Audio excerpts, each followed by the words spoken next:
Morning, boys. Welcome to session 2 of our first module on functions. By this time, dapat na pag-aralan nyo na yung session 0 and session 1 materials. No? I think I was able to find the problem. For some reason, hindi nag-post yung classwork ko nun sa Google Classroom. And that happened again in a certain classwork. Kaya umabot hanggang last time yata. Hindi siya nag-post. That's why in the last sync session, I needed you to study first the session 0 materials before engaging the session 1 materials. Syempre. Now, as you might already have read from my instructions, in-extend ko naman yung deadlines ng mga FAs. That was an unforeseen problem. Hindi naman kasalanan yun. Okay? So, pina-extend natin yung mga deadlines. Pero at this point, dapat, katulad ng instruction ko noong nakaraan, na dapat na-engage nyo na download nyo na, napag-aralan nyo na yung mga materials leading to this session. Okay? So for this session, again, it's a recorded lecture. This is the last time it's gonna happen. This is my last day of my paternity leave. So I will be back to school on Monday. Kita-kita tayo, okay? Anyway, for this session, dapat na-engage nyo na pag-aralan nyo na yung pag-perform ng basic operations on functions. Napaka-simple lang nito, para lang kayong nag-operations on polynomials. You've been doing this since grade 7. Yeah? Ito baka bago, no? Composition of functions. We'll talk about that in a while. And then we'll do some drills on operations and composition. Okay? Now, right. Sabi ko nga, just like polynomials and algebraic expressions in general, pwede tayo mag-perform ng operations on functions. In that, we can add them, we can subtract them, multiply or divide. And based on the definition of the operations, ganito lang yan, if we have, much like in the materials, asynchronous materials, if you have the notation f plus g of x, that is the same as f of x plus g of x, and so on. F minus g of x is f of x minus g of x. Fg of x is f of x times g of x. And finally, f over g of x is the same as f of x over g of x. Simple lang. Tapos perform mo lang yung operations as you would when you perform operations on polynomials. It's very, very simple. Now, let's do some examples here. By this time, familiar na tayo na mag-interpret ng iba't ibang paraan ng presentation ng functions. Nakita na natin yung functions in table form, table of values, 2 columns, x and y values, input and output values. Nakita na tayo ng form na, ng tawag dito, naka-mapping diagram. Okay? Nakita na rin tayo ng form na naka-graph. In fact, meron pang form yan na ordered pairs. In any case, we have these 3 functions, R, P, and S, with their respective presentations. R is in graphical format. P is in table of values format, 2 columns. And S is in mapping diagram format. Nonetheless, they're all functions. Kita naman natin, mukha silang functions din talaga based on what we learned so far. Now, let's perform operations on these functions. Number 1, let's try determining the value of s plus p of 3. Okay, add natin ito, s plus p of 3. Now, again, ang key dito siguro, kung nahihirapan kayo ma-visualize ito, apply nyo yung definition ng s plus p of 3. In that, s plus p of 3, scratch paper ko yung kanina, is the same as, ang kunin natin dito, si red, yan. This is the same as s of 3 plus p of 3. Diba? Simple lang. Hanapin mo lang dito asan si s plus 3, asan si p of 3, and then we add them. Okay? Now, for s of 3, of course, we look at the mapping diagram kasi ito si s eh. Anong s of 3? Anong input natin daw? 3. Ito ang input. Anong output niya? Ayun. 7. In other words, S of 3 is 7. Yeah. Plus, P of 3. Asan si P? Dito tayo kay table. Yan. Ano input mo? 3. Asan ang input dito? Si x, 3. Ano output natin? 9. Hence, P of 3 is 9. O, diba? Simplify lang. 7 plus 9, we get 16 as our final answer. So, S plus P of 3 is 16. Diba? Napakadali. Next. Oops, wait. There. Sila pa rin. But let's try S minus R of 1. Okay? S minus R of 1. Again, pwede tayo magsimula sa pag-rewrite ng ating operation. That will be S of 1 minus R of 1. Diba? Then we look for the value of S of 1. Where's S of 1 here? Input natin ay 1. Output natin ay 3. So that's a 3. Minus, what's R of 1? Si R, remember, ito yung graph. Asan dyan ang R of 1? Diba, pinakita natin doon sa nakaraang recorded session, ano? When you're looking for the value of the function given a graph, look for the input first along the horizontal. 1 eh. 1 ang input, R of 1. Nasaan yun along the horizontal? Ito, si 1, right here. Now, what is the function value at 1? Hahanapin mo ngayon kung nasa ang point sa graph ang mayroong x-coordinate na 1. Ito siya. Yun, yung kanyang y-coordinate. No? Yung kanyang output value, the function value rather, is 1. So that's a 1 right there. So you have 3 minus 1 to be 2. Di ba? Ang dali lang. Again, basta ang key dito, alam natin kung paano i-interpret yung graphs, yung mapping diagrams, etc. Okay? That's super simple. Next, what is RP of 2? Again, we start by rewriting our operation. RP of 2 is the same as R of 2 times P of 2. Okay? What is R of 2? Tingin uli sa graph. Nasa ng 2? Ito. Nasa ng function value natin? Ito ang function value ko, 3. Yeah? That's 3 times P of 2. Input mo ay 2. Tingin sa table dahil yan yung si P. Ito si 2. Output niya ay 4. So, that's 3 times 4 giving me 12. O, diba? Napakasimple. Next. What about S over P of negative 1? S over P of negative 1. Again, let's start by rewriting our operation. S over P of 1 is the same as S of negative 1 over P of negative 1. Okay? S of negative 1, tingin sa mapping diagram. Asa ng input ko? Negative 1. Output mo ay, negative 1 din. Minus 1. Over P of negative 1. P, tingin sa table. Input negative 1. Output ay 1.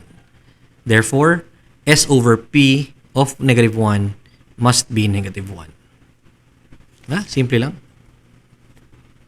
O last. Ito nga, try nyo muna bago i-play uli yung video. Yan. Determine the value of 2 times the quantity R of negative 2 plus P of 3 all over S of 2. Okay? Pause muna ang video. Hit play when you have an answer.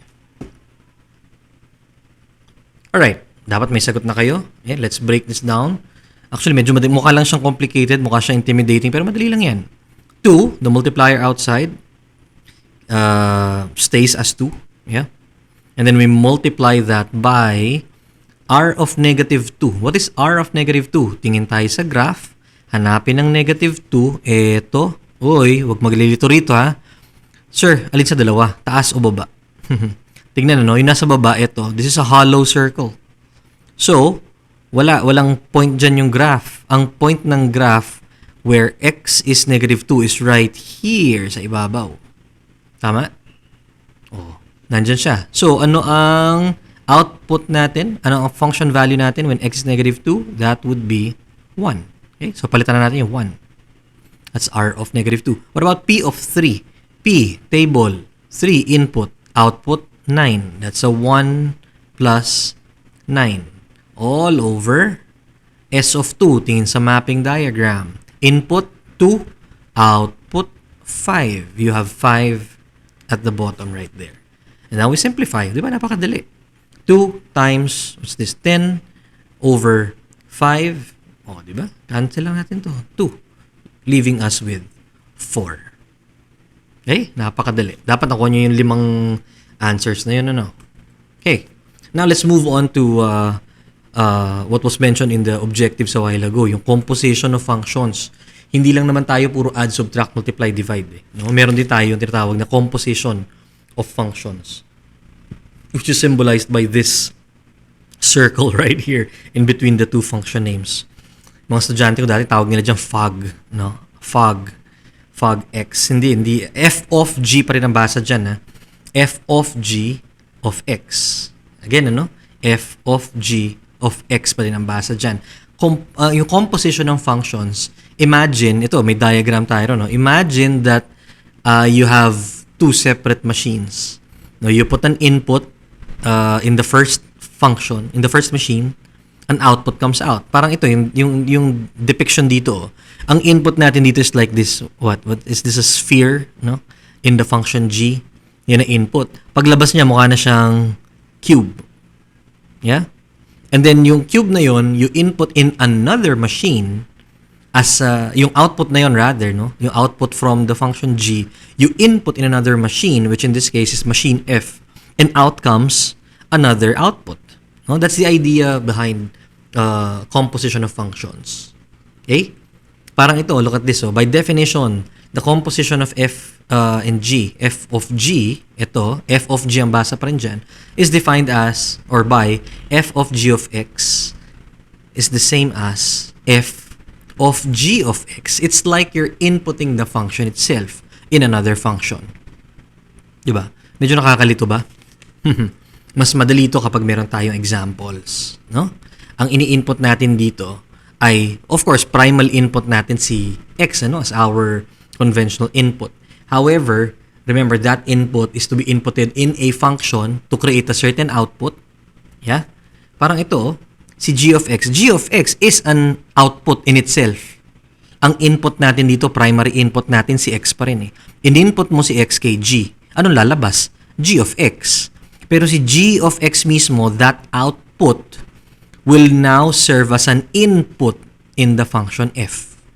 O, diba? Ganun yung itsura, ganun yung idea ng composition. O, input mo yung x sa g, yeah? And then, kung ano yung output mo na g of x in this case, will serve as the input into the function f. Yeah? So, ang output mo ay, in symbols, f of g of x, like so.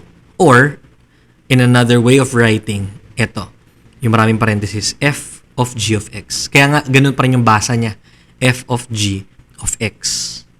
Okay? Again, you'll better understand this with more examples. Now, ito. Let our two functions be f and g, where f of x is equal to x squared and g of x is x minus 3. Now, let's look for f of g of 1. Now, normally, when I do this, and I guess it's a good thing that I'm using a digital pen here so I can switch between colors, different colors. Let's rewrite this. Gamit tayo ng pink. Yan. Ito pinapahanap sa atin eh. So, I'll rewrite this. F of G of 1. No? In the past, I remember my students generally find it easier when they rewrite it like this. F of G of X. Diba? Ini-input mo yung X muna, input mo siya kay G, and then your output G of X will be inputted in the function F. No? But for our purpose, let's use another color para mas ma-visualize yung nangyayari, no? Let's just follow the colors here in the given, no? That's an orange, I think. Do I have an orange? Yeah. I think. There you go. Orange. O, diba? OC. O, F. Yan. Of G natin, green ang ginamit niya. G of X. O, diba? F of G of X. Sorry, F of G of 1 pala. 1 pala yun, not X. So, erase this inside. Yan. F of G of 1. So, notice, ang unang-una kong gagawin dyan is look for G of 1. No? When you rewrite it like this, the idea is you work your way from inside out. Papalabas. Kasi G of 1, kayang-kaya natin yan. Asan ba ang g? Ito sa taas, oh. Di ba kaya naman natin isolve ang g of 1? If g of x is equal to x minus 3, then g of 1 must be what? 1 minus 3. Tama, di ba? Oh, so 1 minus 3, of course, will be negative 2. So, palitan natin ito ang ating notation dito. Bayan talaga pag OC, ang gulo, di ba? Oh. F of, now g of 1, we now know is negative 2. O, di ba? Napalitan natin g of 1, naging negative 2. But now, look at the resulting expression here. F of negative 2. I'm looking for the output in the function f given that the input is negative 2. Asan ba yung f of x? Ito sa ibabaw. O, di ba? Ano nangyayari sa ano na yan? Sa function machine na yan. Di ba? Every input is apparently squared. So, iso-square lang natin f of negative 2. That will give me what? Rewrite lang natin agad ito, no? F of negative 2, therefore, is negative 2 squared. O, diba? Napakasimple lang. So, that will give us 4 for our final answer. So, f of g of 1 is 4. O, diba? Tama. In fact, tingnan nyo to, ha? F of g of x muna natin. Look at this. We try to remember our answer na 4. No? Look at this. What if I first wanted to determine f of g of x lang? Tingnan mabuti, ha? I will input in f g of x. Ano ba g of x? X minus 3. Hindi ba? Oh. But what is f of x minus 3? Isasaksak natin kay f yung binomial na x minus 3. So that will be x minus 3, the quantity x minus 3 squared. O, diba? Which will be what? That's gonna be x squared minus 6x plus 9. Yaan ang f of g of x. Yeah? But what if, ito na ang magic. Remember, ang input natin, primary input natin was 1.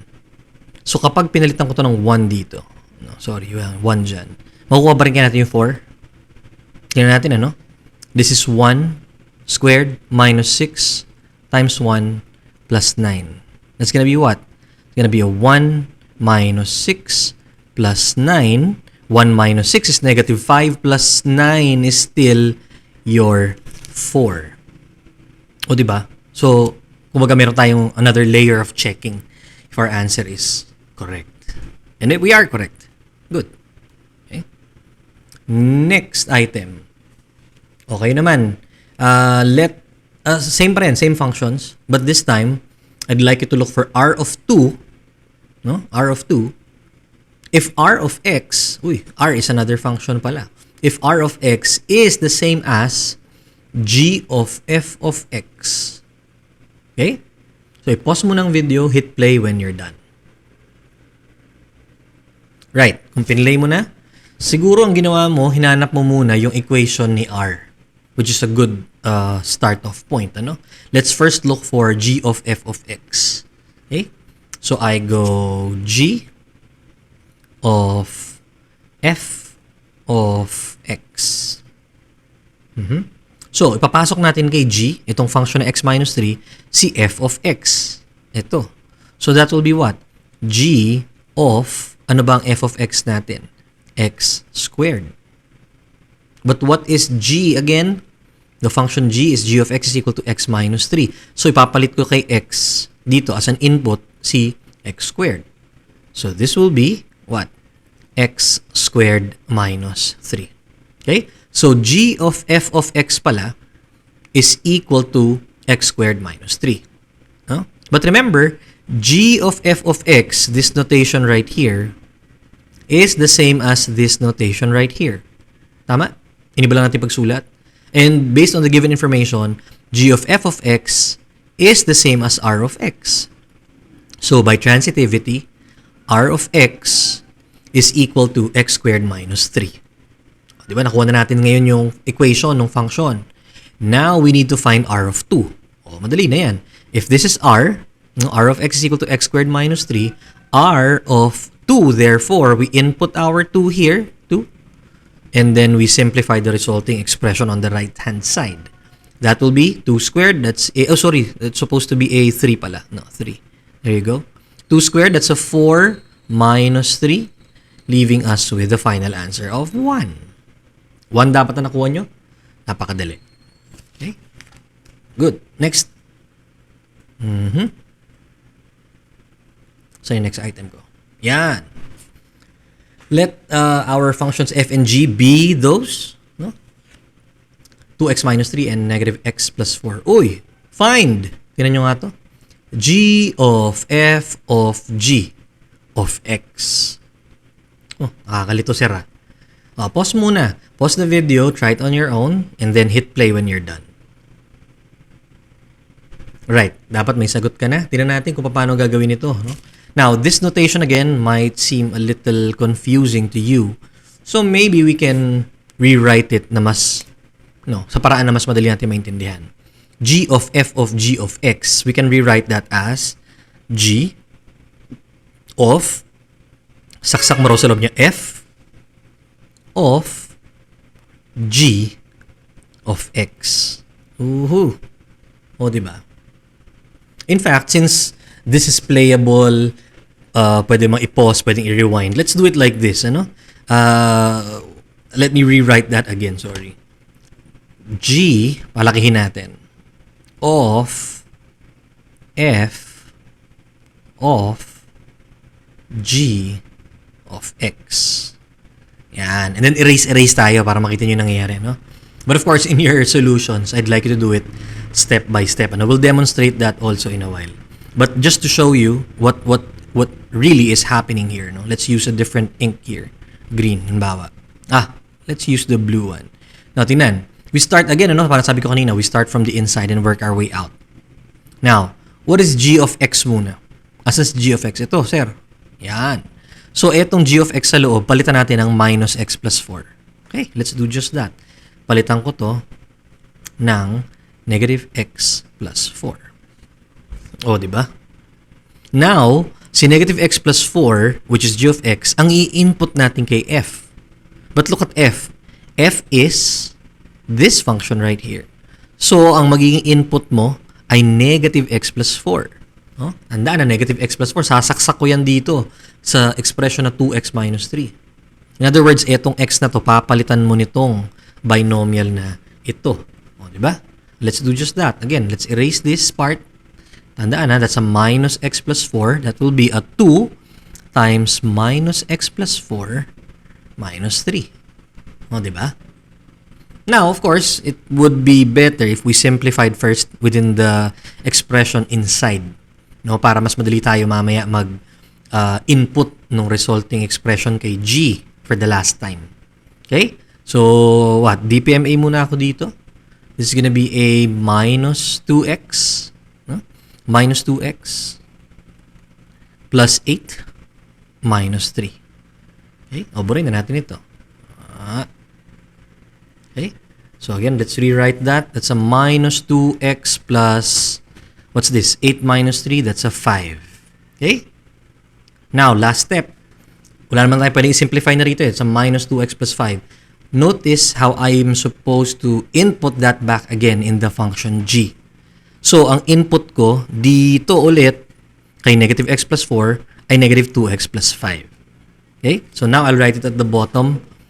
Supposedly, g is minus x plus 4. No? However, my input is supposed to be negative 2x plus 5. So, ito buburahin ko rito. Tingnan na. I will input that value negative 2x plus 5. Diba? Ganyan magiging itsura niyan. And then, of course, you simplify the resulting expression. That's the negative of negative 2x plus 5. That's a 2x minus 5. Tama? And then plus 4 at the end. And then I just simplify this. 2x minus 5 plus 4 simplifies as 2x minus 1, which is our final answer. Okay? Dinemo ko lang yung ganun na nagbubura-bura. But of course, when you do it, I expect you to do it line by line. Okay? Try natin line by line ito. G of f of g of x. Okay? This is equal to what? G of f of minus x plus 4. Huh? And then we input the minus x plus 4 in f. That will be g of 2 times negative x plus 4 minus 3. Huh? And then again, we simplify from the inside. That's g of minus 2x plus 8 minus 3. Simplify a bit. That's going to be g of minus 2x plus 5. Then finally, input mo is minus 2x plus 5 kay g. You will have the negative of minus 2x plus 5 plus 4. Yeah, kay g. Simplify ulit. You get a 2x minus 5 plus 4. Babagsak pa rin tayo sa ating final answer na, sorry, nasa pinakailalim na ako, 2x minus 1. O, diba? Napakadali naman, sir. Kayang-kaya. Okay, kung kayang-kaya naman pala, tayo ay magsagot ng exit ticket. Okay? For the remainder of the period, you're given f of x to be equal to x squared minus 9 and g of x to be equal to 2x plus 6. Okay? Bigay sa akin ang mga sumusunod. Number 1, g over f of x. Number 2, fg minus g of x. And then number 3, f of g of 2x. Okay? I expect the submission within the day. Photo output yan, ano? And then after that, in preparation for our Tuesday session, nandyan na ako sa school. By Tuesday, you're expected to do the following tasks in preparation for that session. Download ulit ng PowerPoint, panoorin yung, sabayan yung interactive PowerPoint, ano? Models and graphs of functions. Okay? Balikan ulit sa yung mga lesson natin sa previous school years. Paano nga hinahanap yung domain, yung range, and intercepts, okay, of graphs.